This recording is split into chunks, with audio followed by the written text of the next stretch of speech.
A paz do Senhor, irmãos. Eu sou Francisco Maia. A paz do Senhor, eu sou Fabiana Maia.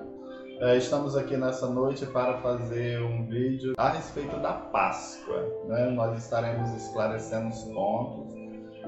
Veio ao nosso coração fazermos esse vídeo de esclarecimento a respeito do que é a verdadeira Páscoa. Na noite desse dia, iniciando, eu já quero trazer um texto das Escrituras Sagradas que se encontra no livro de Êxodo, no capítulo 12, a partir do versículo 7, que diz assim, E tomarão do sangue e poluão em ambas as ombreiras e na verga da porta, nas casas em que o comerem.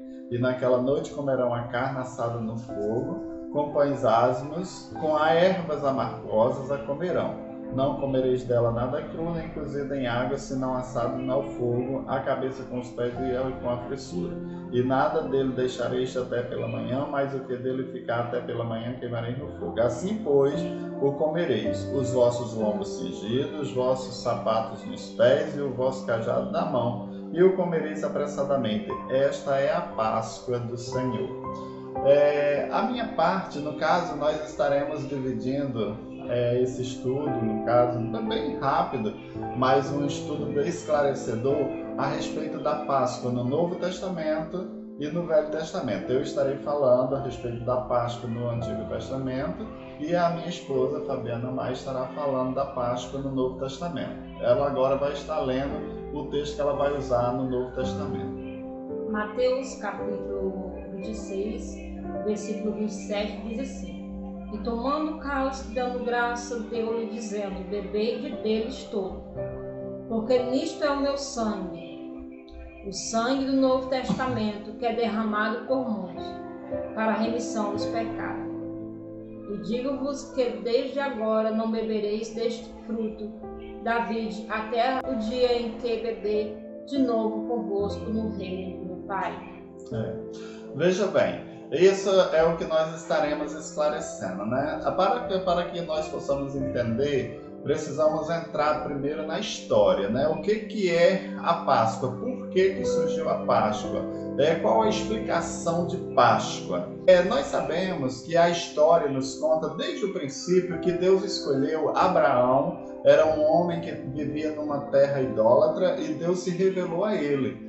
Diz a história que Abraão morava em Ur dos Caldeus e de repente aparece um Deus diferente daquele que ele conhecia e faz um chamado a ele. Abraão, sai da tua terra, da tua parentela e vai para uma terra que eu te mostrarei. E chegando naquela terra, a terra de Canaã, Deus diz que aquela é a terra que ele vai dar para ele e para os seus descendentes. Ali ele constitui, né, ele já vinha com a sua família, porque ele tinha sua esposa Sarai, e ali Deus faz um pacto com ele, dizendo que daria aquele lugar como a sua descendência, para ele e sua descendência. O seu descendente veio a ser Isaac, como a gente conhece a história, de Isaac veio Jacó, de Jacó veio 12 filhos, que são as 12 tribos de Israel, que veio, no caso Jacó veio a se transformar no povo de Israel. Nós conhecemos bem a história, e Israel desce para o Egito, chegando lá ele é escravizado numa terra estranha. Ele fica lá durante 430 anos escravizado. E a Páscoa significa a libertação desse povo que estava escravizado. Ali fisicamente eles eram trabalhadores, eles eram escravos naquela terra. E de repente Deus se apresenta, que foi esse texto, que eu li, e Deus mostra-se para ele e diz, levanta um libertador, que é Moisés. Nós conhecemos o libertador, o legislador Moisés, que Deus levantou para libertar o seu povo da terra do Egito, onde eles estavam sendo escravizados. E ali a gente conhece bem a história, diz que houve aquelas pragas e ali Deus se manifestou através daquele povo, e ali eles estavam sendo escravizados e Deus se manifesta e diz que vai haver uma libertação do seu povo. E ele tira o seu povo com mão forte ali, ele mostra. E aqui interessante que o que eu acho é que o Senhor ele mostra, ele dá quais são as prerrogativas de como o povo estaria para sair, para ser liberto daquele lugar. Diz assim, ó: os vossos lombos cingidos, os vossos sapatos nos pés e o vosso cajado na mão, e o comereis apressadamente, esta é a Páscoa do Senhor. Ele disse que era para eles comerem, né, daquela comida amargosa, eram os pães asmos sem fermento e aquelas ervas amargosas, né, e aquela carne. Então isso foi a representação da libertação do povo no Egito. Para mim começar falando, né, da história que aconteceu no Novo Testamento, eu preciso relatar que esse povo que ele falou que saiu, né, do Egito através da mão do Senhor, usando Moisés, esse povo foi para uma terra que manava leite e mel. E a promessa que Deus fez para ele, a libertação que Deus fez, tirou eles do cativo para essa terra. Foi passando os tempos e o povo foi se corrompendo a ponto de chegar. Deus ficou quase uns anos calado, sem falar nada, porque o povo estava em rebeldia. E Deus decide então enviar seu filho, Jesus, para vir mais uma vez libertar o povo do pecado. E quando Jesus vem à terra, ele prega o reino de Deus, ele mostra que o Pai enviou ele para salvar a humanidade mais uma vez. Agora não é mais uma escravidão física, é espiritual. As pessoas estão agora presas no pecado, presas na idolatria, presas em tantas coisas e não conseguem mais se achegar a Deus, porque o pecado distancia o homem de Deus. Então o homem está distante de Deus. Deus pode até falar, mas está tão distante de Deus que não consegue ouvir a voz do Senhor. E diz que onde há treva o Senhor, ele não habita. Então se ele não invade o seu coração, você tem que deixar ele entrar, né? Ele bate a porta, se alguém abrir, ele entra, né? Então o povo estava distante do Senhor e Deus precisava mostrar a sua misericórdia mais uma vez com aquele povo. O que ele fez? Ele enviou o seu Filho amado Jesus Cristo para mais uma vez ele envia uma forma de libertação do povo.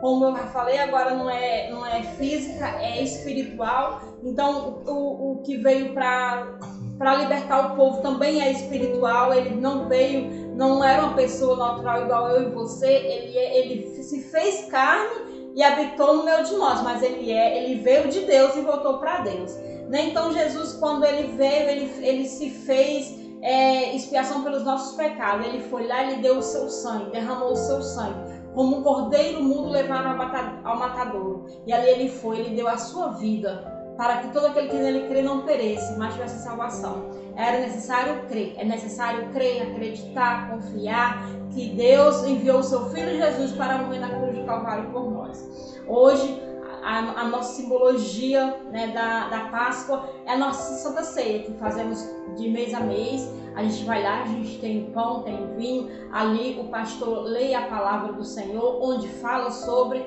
Ali nós estamos relembrando a morte de Jesus Cristo na cruz do Calvário.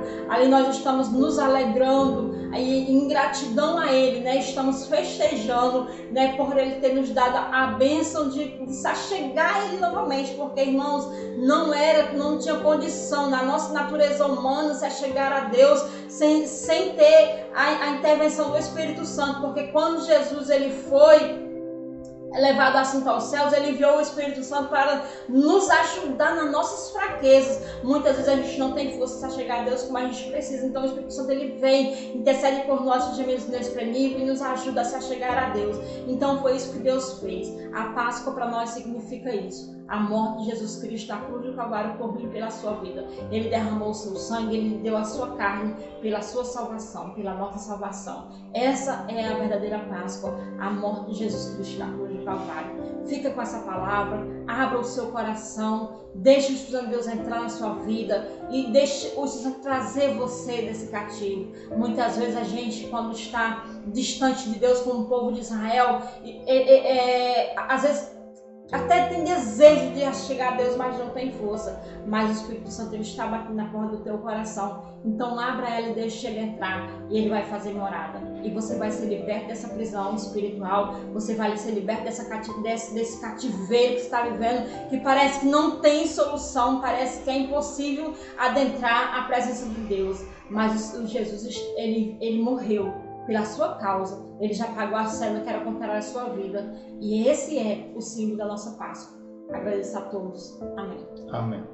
Só esclarecendo mais uma parte, o Cordeiro Pascal, né? No caso, Jesus, ele, como diz, é descrito, é o Cordeiro Santo de Deus que tira o pecado do mundo. Interessante que nessa Páscoa, né, do Antigo Testamento, era necessário imolar, era necessário matar o cordeiro para que ele tivesse, né, no caso, através da morte do cordeiro, era retirado o seu sangue, era passado nos umbrais das portas, o sangue para dar libertação ao povo. Porque o Senhor, ele disse, olha, vocês vão imolar o cordeiro, vocês vão matar ele, vai tirar o seu sangue, vai passar na verga da porta. E o espírito da morte que virá, ele passará, e quando ele vê que está aquele sangue ali, passará direto. Ou seja, o sangue que libertava o povo para não morrer o primogênito ali. Da mesma maneira, Jesus derramou o seu sangue para quê? Para que nós não morramos no pecado, né? Então, quer dizer, aqui é uma simbologia, né? No caso, havia a morte do cordeiro para que eles comessem da carne e com as ervas amargosas. E nós hoje, como já foi explicado aqui pela nossa irmã Fabiana, nós comemos o pão que simboliza a carne de Cristo e nós bebemos o vinho que simboliza o sangue de Jesus. Né? Então, quer dizer, é o pacto da nova aliança. Né? Nós tivemos lá no Antigo Testamento, havia o pacto do Cordeiro e no Novo Testamento da mesma maneira. Então, irmãos, esta é a palavra nessa noite. O Cordeiro de Deus que tira o pecado do mundo. Ele morreu para nos salvar, para nos libertar, para tirar. Houve a libertação física, mas também a libertação espiritual. Que nessa noite você possa receber essa palavra. Nós trouxemos essa mensagem para você nesse dia, né? Porque comemora-se, né? Eu creio que seja bem significativa, porque nós estamos no domingo de Páscoa, né? Então nós trouxemos esta palavra para que você venha se regozijar e saber que existe um Deus que se importa com você, que Ele quer te libertar do pecado. Jesus é o Cordeiro Santo, é o Cordeiro de Deus que tira o pecado do mundo. Que nessa noite você receba esta palavra do seu coração, como a minha esposa já falou. Nós trouxemos isso, queremos que você continue conosco a cada dia. Nós já te agradecemos antecipadamente pelos minutos que você vai tirar e ouvir a palavra de Deus, aquilo que Deus com certeza falará no seu coração, em nome de Jesus. Se gostou, deixa o seu like, se inscreve no nosso canal, nos ajuda a divulgar essa obra linda, maravilhosa. Aperta aí no sininho para todas as vezes que chegar uma nova mensagem, você venha assistir. Cada vídeo que a gente colocar, você venha assistir. Não perca nenhum, porque cada coisa que nós preparamos aqui, Deus ele tem nos orientado a ministrar o que vem falar ao seu coração. Então, eu agradeço desde já a todos que têm nos acompanhado nessa pequena missão, né? Porque é uma verdadeira missão que a gente está fazendo. Eu, meus filhos, a minha casa está empenhada nessa obra. Desde já eu agradeço os meus filhos, agradeço o Lucas, o Levi, agradeço a Sara pela compreensão, a todos. Amém. Amém.